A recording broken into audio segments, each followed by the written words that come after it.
Okay, in this lab here, we're going to be investigating the formula of a hydrate. The compound we're going to be working with is this compound here, cupric sulfate, or copper 2 sulfate.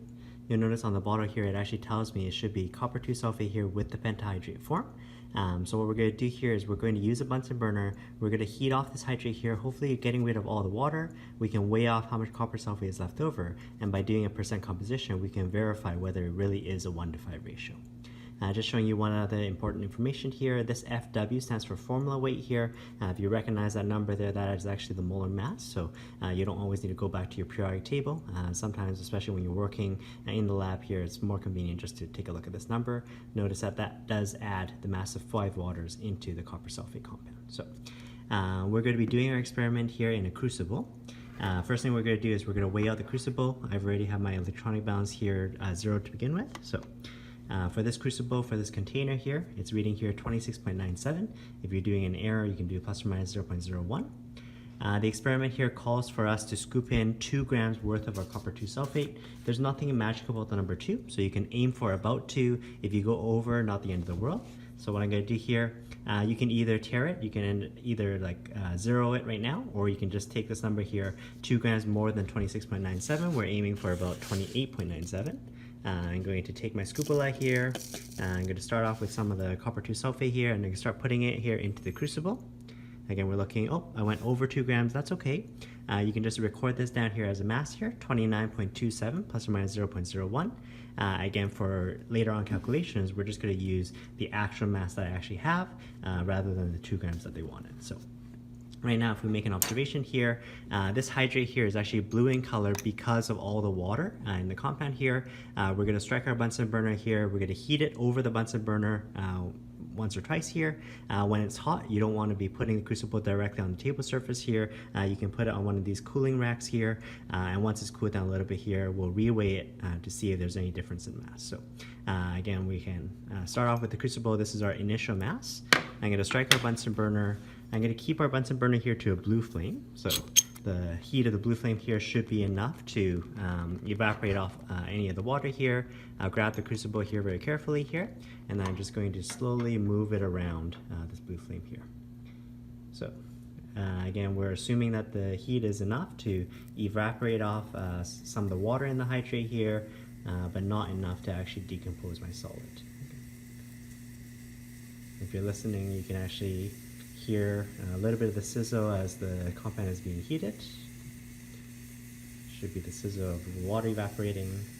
Just like if you're holding a test tube over this Bunsen burner here, you want to keep your test tube moving and keep the open end here pointed away from yourself, just in case anything spews out at you there.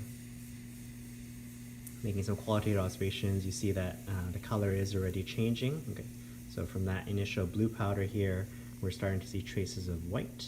Okay. Now what I'm going to do is I'm just going to keep heating it. Okay.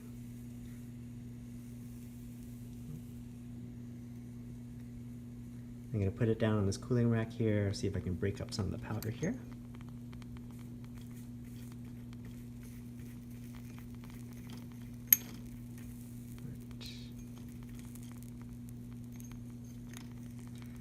Heat a little bit more. Hopefully you can see that qualitative change a little bit better. Once all the water is gone here, we expect the powder to pretty much be a white color.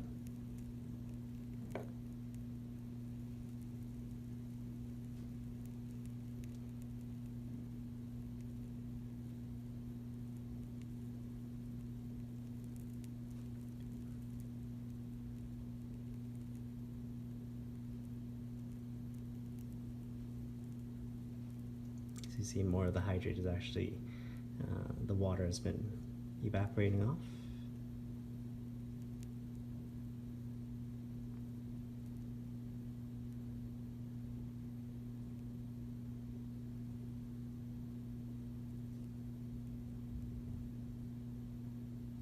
Again, while this crucible is very hot, you don't want to be putting it on the table surface here. If you do need to leave it down here, I'm just going to put it on this cooling rack. The experiment does call for you to take a reading of mass once and then reheat it again here. We just wanted to have some evidence that basically all the water is gone. So You see just a little bit of trace of blue left over, but a lot of the water is now gone. Just gonna let this cool down for a little bit here. And stir up a little bit of the powder.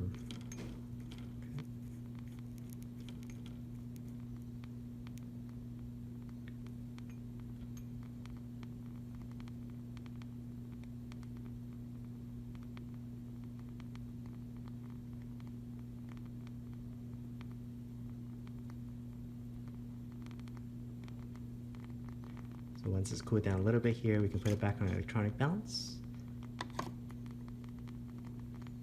So let's record that number down. This is after heating, trial 1, so 28.42.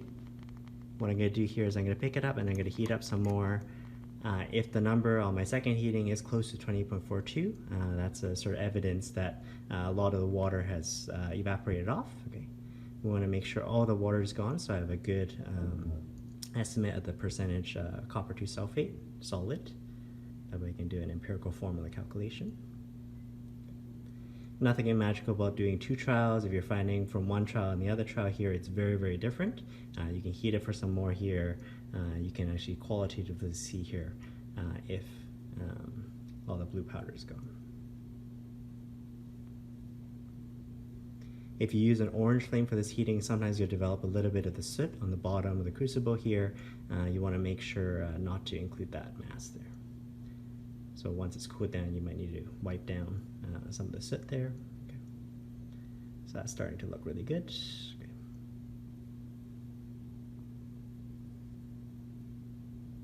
Again, right off the Bunsen burner here, it's going to be super hot. Okay. Just going to leave on the cooling rack here, let it air cool.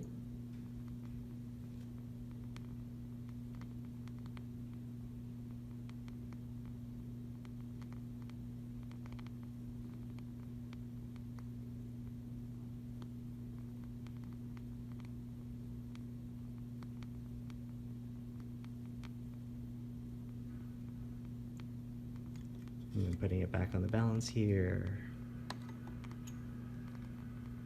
So you see that this is quite a bit less than what I had before. Might be good to actually do a third heating. We want the mass between one heating and the other heating to be fairly close, okay, as a sort of support that most of the water has actually evaporated off.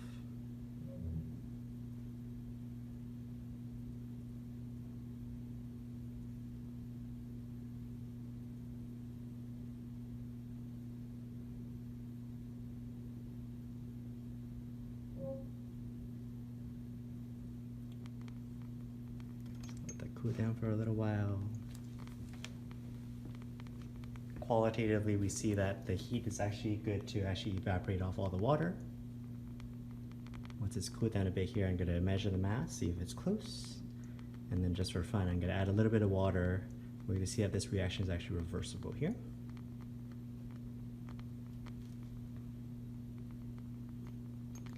Okay, so there's our crucible.